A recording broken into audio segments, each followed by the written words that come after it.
again, and again, and again, and again, and again. So brave and strong, and again, the legend lives on, and again.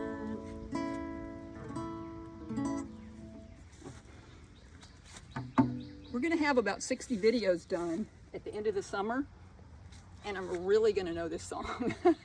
I'm going to have memorized the chords and the words. And so the thing about the videos is once they're done, I have relatives in Los Angeles, which is how I got started in the music business. Is I got started in the film business. I had written a screenplay called All in a Week.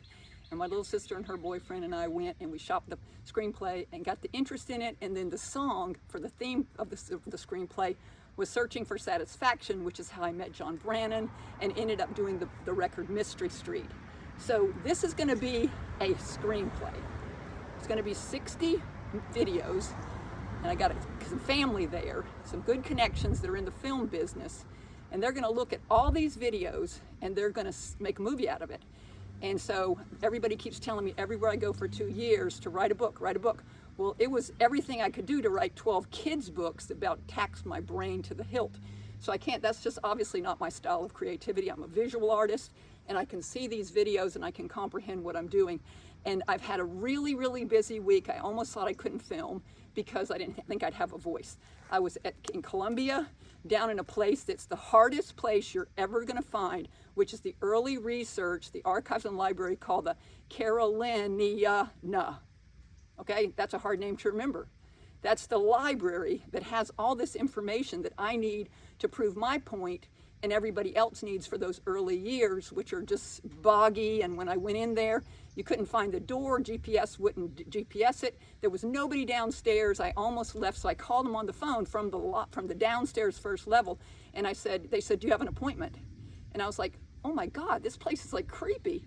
And so when I finally got to talk to some kids that were doing everything, they were super interested and they're doing some research for me, looking for the Nettles Mathis letters, because once all this started taking place in Camden, and when it came about, that those are where it said AI said I could most prove my point. So what I'm going to start off with, every video we do now, hand me that poster, Hope. Just hop up and get that, pull that. I'm going to start off with the Indo-European side of this Gantt family and explain who these people are, and really talk first in the first video about how important the facts are. This is the poster if you want to.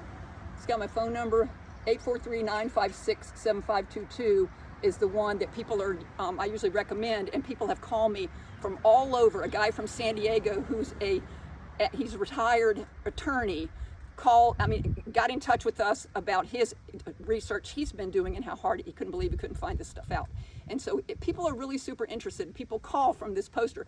South Carolina's been flooded with these. This is 100 of these I've put out all over South Carolina. So what we're going to talk about in the first part is facts, facts, facts, facts, facts. When I went there, I had to get directions from the, couldn't find the place that wouldn't GPS, from the library that was the South Carolina Library. And I didn't have any change for the meter. I had a dime. And I put my dime in the meter and I ran inside and I saw these 200-year-old cast iron sculptures of the most pissed off lions you could ever imagine. If you could dream it up, you could ever imagine in your life, are these pissed off lions. And so when I went in and I said, what's the history of these lions? She said, we don't know. We were given to them by Camden, South Carolina in the 1960s when the library opened. And I said, oh my God, they're Girfling lions. Those are the dynasty. They're super pissed off. They were in Camden for over 200 years. Next week, the next time we film, we're gonna be in Colombia at those lions, showing you guys and telling you everything I found out all week about the history of these pissed off lions, just about 50 years after the 3 people that I'm related to were killed and the land was taken by Joseph Kershaw. I also want to mention that Kershaw could not own that land. There was a king there. And so as the family was promised, like Mary, who married William Nettles, some assets as things went on, and the privileges there for the property, because you didn't really own it, there was a king. And then that is who, as history went on to, okay, let me stop for a minute. I want to tell that in the second video. This right here is the most important way that we know who we are. Because I told you the story about the little princess in the coffin. And she was a Mowbray, who was the sister of the guy that rode with William the Conqueror, Gilbert de Gant, that's us. And her name was Alice de Gant. She married in the Mowbray family, and so as the generations went on, her lineage was now in the progression of to be the king, to be the princess. She married little Richard of Shrewsbury. All of this can be proven by the fact that she was found in her little princess dress a few years ago, not that many years ago in our lifetime.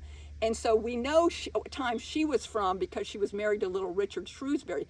Very important, the name Richard. So the people that we know that we can't find any history on are the time period from this family that was obviously super supportive of Richard and Edward, who were still in the Plantagenet dynasty. We know about them. And so I've been able to find, in search of the horses they were breeding, in a place called Lancashire. And you can go into the tax, they were chasing, they didn't want to pay the taxes in Yorkshire.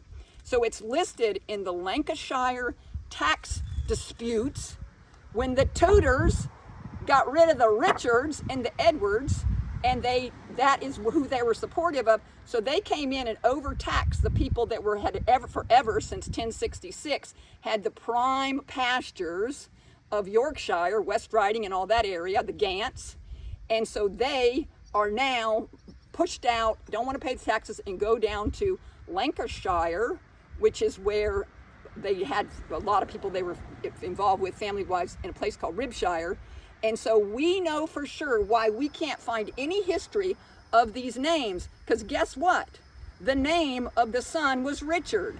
And so everybody from the Pugsy, the Gant Pugsy people that didn't come to America kept saying, his name's John, but you're not related to us, you're not related to us. Well, guess what? The brother was named Thomas, the brother was John, and he had 3 kids, Giles, Christopher, and Richard. And I've been able to find all that out doing the tax research in England. And this guy, Richard, his line named Richard are the ones that came, everybody that was a Gant that came was from his line. And they came into America in the time period where they didn't want to claim the name Richard Gant. So you go back a few generations and it tells you their names Robert Gant and John Gant and all these people. Get that book right there, Hope. Just hold it for a minute. And so all these people that are from this place, where's that page that I was showing? We're going to start off on that. And so that's why nobody can find anything out, because they would not say the name Richard because they came in saying they were John of Gaunt, John of Gant's family. And so we're going to move on to the next thing. So that's how we know who these people are. Okay? No one in the whole world is going to go digging in the tax records. And I followed their horses they were breeding, and that's what it said. I asked AI, I said, how can I most prove that these Gants are the Gants that I need to see who they are? What are their names?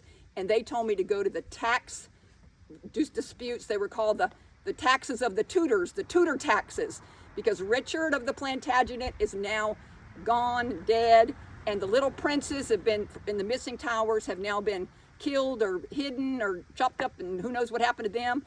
And so that's who we were affectionate with, was that line of Richards and Edwards. They're all cousins, but at that particular time. And so when the kid gets named Richard, he's got that name, and he and a lot of his descendants, they were in Lancashire raising horses. It all is there in the tax files.